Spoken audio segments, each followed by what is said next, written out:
Taiwan is tightening the rules.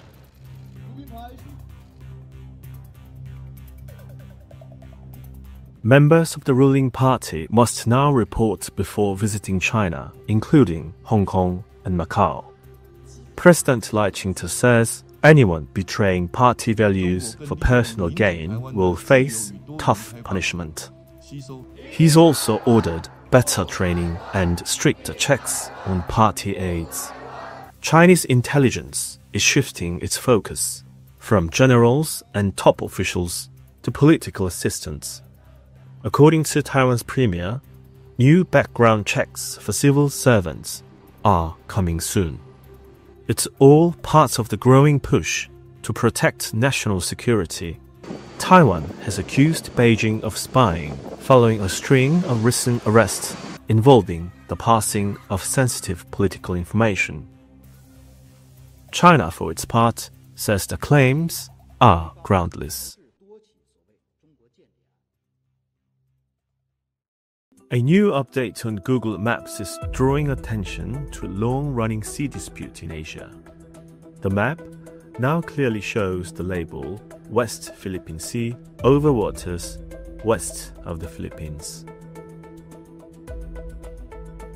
That's the name used by Manila to assert its maritime rights, but China still calls the area the South China Sea. The Philippines has used the term West Philippine Sea since 2011 to mark areas inside its exclusive economic zone. China disagrees, saying it has full rights to almost the entire sea. Filipino officials say the Google Maps change helps raise global awareness. They believe it reflects a 2016 court ruling that rejected China's wider claims. Chinese Foreign Minister says, however, the world still recognizes South China Sea as the proper name. According to Google, the label was always there, but now it's just easier to see. Can you explain the disconnect between your conversations with President Xi, when those potentially could happen and why they haven't happened yet? Well, you don't know whether or not they've happened. That's my question. Yeah, I mean, I've never said whether or not they've happened, but I have a very good relationship with President Xi, and I think it's going to continue. And I would say they have reached out a number of times. Xi or they? Well, the same. I view it very similar. It would be top levels of China. And if you knew him, you would know that if they reached out, he knew exactly. He knew everything about it. He runs it very tight, very strong, very smart. And yeah, we're talking to China. So they've reached out in recent days or recent weeks? Excuse me? They've reached out since the 145% tariffs? Oh, yeah, sure. Do you believe a lot? Do you believe a lot all the time? We're talking. Have you talked directly to President Xi? I don't want to say that. Yeah. It's just not appropriate. But you're speaking. Sorry. Has he called you directly, President Xi, or reached out to try to facilitate a conversation? Well, you'd think it was pretty obvious that he has, but we will talk about that soon. It's not that important because honestly, we're going to have a deal. I believe we're going to have a deal with China. And if we don't, we're going to have a deal anyway because we're going to set a certain target and that's going to be it. You previously said that you would consider reducing tariffs on China to get a TikTok deal done. Is that still on the table as of now? Well, we have a deal for TikTok, but it'll be subject to China, so we'll just delay the deal till this thing works out one way or the other. And I think it's a good deal for China. The TikTok deal is very good. TikTok is good for China, and I think they'd like to see us do a deal, especially the deal that we have pretty much done with some of the best companies in the world. If they agree to sign the deal, would you take that into consideration? I think it would be something we discuss because it's a natural.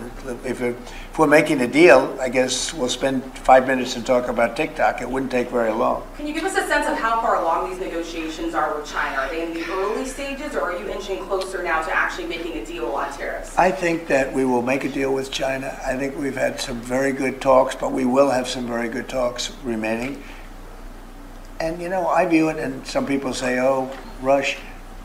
I think we have a lot of time. I think we have plenty of time. I think we're going to make a deal with China. We're going to make a deal with everybody. And if we don't make a deal, we'll just set a target, and we'll live with that, and it'll be fine too. How much time do you think you have? I would think over the next 3 or 4 weeks, I think maybe the whole thing could be concluded. You have to understand, we're a big, if you think of us as a big, beautiful department store before that business was destroyed by the internet. We're a big, beautiful store, and everybody wants a piece of that store. Given China's response in terms of retaliation, the main bargaining, it seems, is going to be between the U.S. and China. And the question then is, at what point will the two sides find some way to negotiate the matter, de-escalate it? Not something that's going to be easily resolved. 搞保护主义，如同把自己关入黑屋子，看似躲过了风吹雨打，但也隔绝了阳光和空气。打贸易战的结果只能是两败俱伤。China does oftentimes claim in terms of the rhetoric that it is supporting international trade rules, etc., but it certainly is not.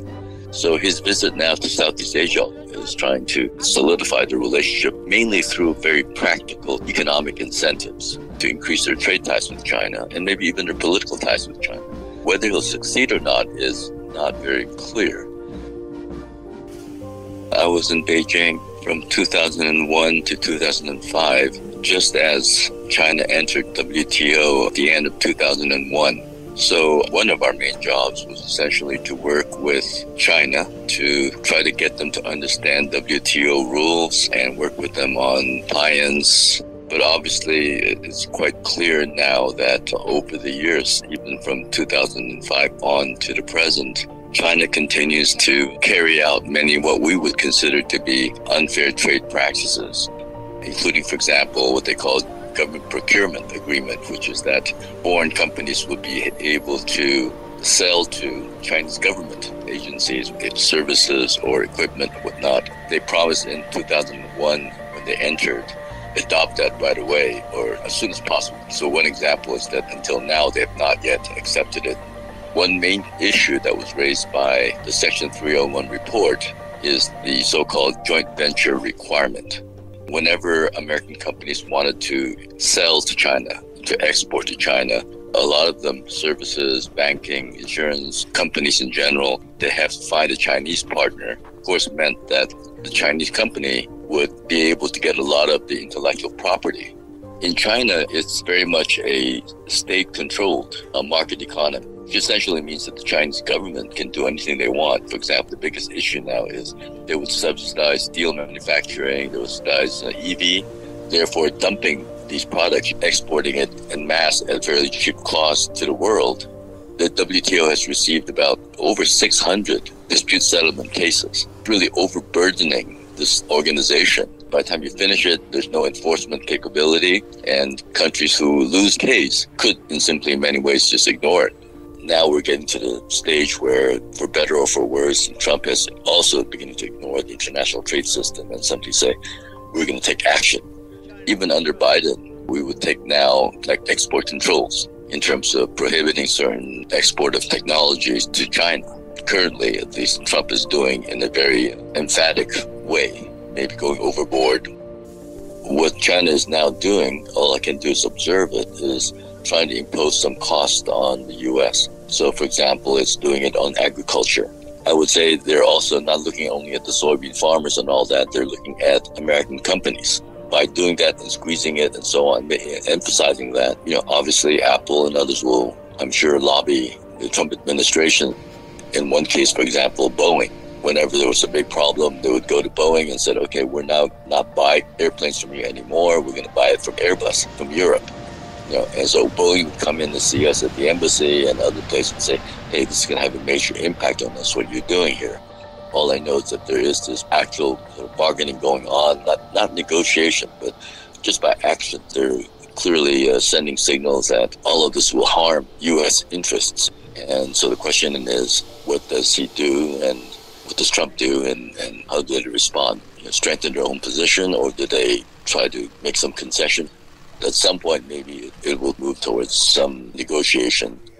I would say it'll be very difficult because, Chinese are tough negotiators. And Xi Jinping cannot afford to really feel like he lost or concede.